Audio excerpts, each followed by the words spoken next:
Hi, I'm Dr. Bertice Berry, and I want to tell you a story.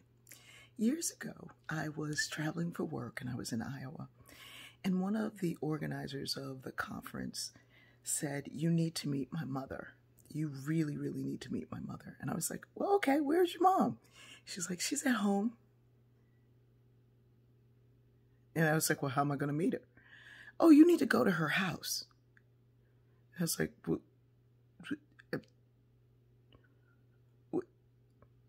huh?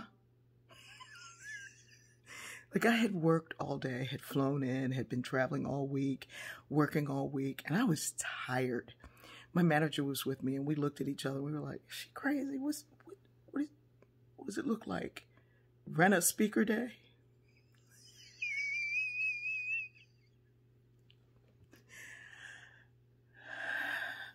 So I said, "Okay, why do I need to meet your mother?"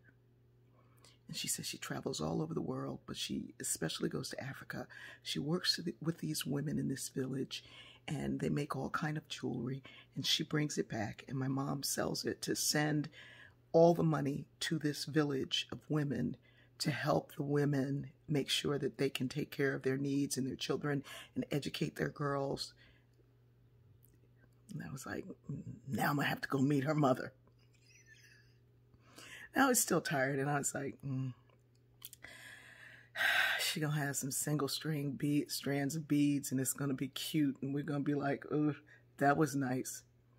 So we get there, and she's like, "There's a side door," and I was like, "Oh, this is Rent a Black speaker," and we can't even go in the front door. So there's a side door, like through the garage, but we go into the garage, and you know your eyes have to adjust because you're outside. And they adjust. We're in Iowa, and it's dark. And I'm like, Iowa's like where all of the Dateline movies are from. Not really. Iowa's some of the most beautiful people I've ever met are in Iowa. So we go into this, like, it's the garage of the house.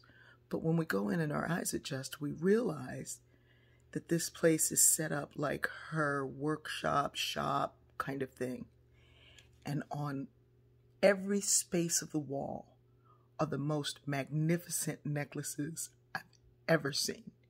And I'm a huge fan of Zia Couture here in Savannah, but this was otherworldly. They were all from these women. They were huge, chunky beads, big necklaces like I love to wear. And this entire space was filled with it. Her mom, I want to think she was in a wheelchair. She was definitely old, but she was incredibly vibrant. And I'm sure that her work, her mission had made her vibrant. She explained that 100% of everything went back to that village and those women and their girls and their boys as well. She was teaching them and working with them, and they were teaching her and working with her. And together, they were doing incredible work. But when I tell you, I wish I could go back and find that garage again, it blew our minds. We were like, can you give us a ride to the ATM so we can get some more money?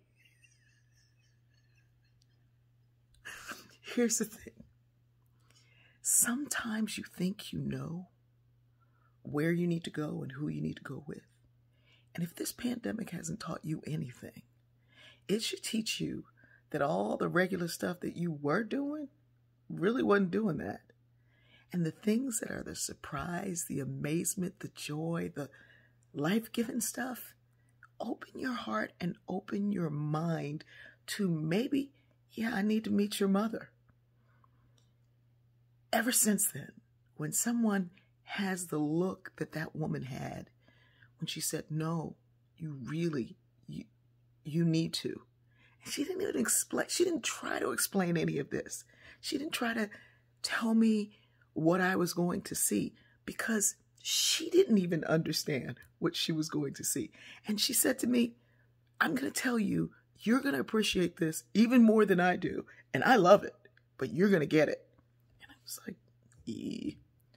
And then when I got there, oh boy, my manager Janine and I still laugh about that encounter, how we were trying to find every reason to go back to our rooms and just collapse when the energy that we needed was in that amazing, amazing gallery.